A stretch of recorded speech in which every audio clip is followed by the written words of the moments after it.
যেটা বলছিলাম, জগদ্ধাত্রী পুজো, এই কৃষ্ণনগরের জগদ্ধাত্রী পুজোর দশমীর দুপুর ঠিক নয়, 12টা ছুঁই ছুঁই, এই সময়ে যা দেখছো এটা হচ্ছে টোটালটাই ঘট বিসর্জনের একটা দৃশ্য।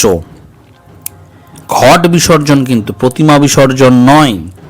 দশমীর বিকেল থেকে প্রতিমা বিসর্জন শুরু হয় আর সেটা চলে মোটামুটি পরের দিন ভোর অবধি, সকালও হয়ে যায়।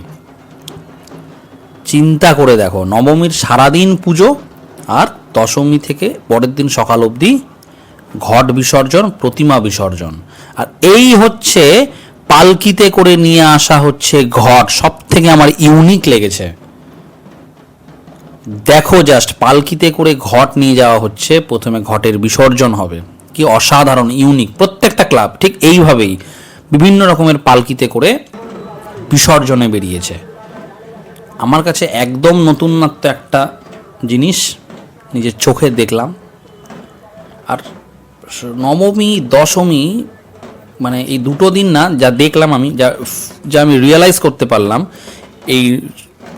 এই মানে নদিয়ার প্রত্যেকটা মানুষ, কৃষ্ণনগরের প্রত্যেকটা মানুষ রাস্তাতেই বেশিরভাগ সময়টা কাটায়।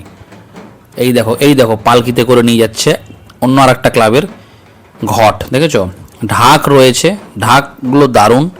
ঢাক, তাসা, ঢাক আর তাসাটা কমন, কোনো ডিজে ফিজে আমি দেখিনি, ঢাক আর তাসা। তাই এটাই বলবো যে বিসর্জনও একটা দারুণ জায়গা, স্পেশাল জায়গা এই কৃষ্ণনগর।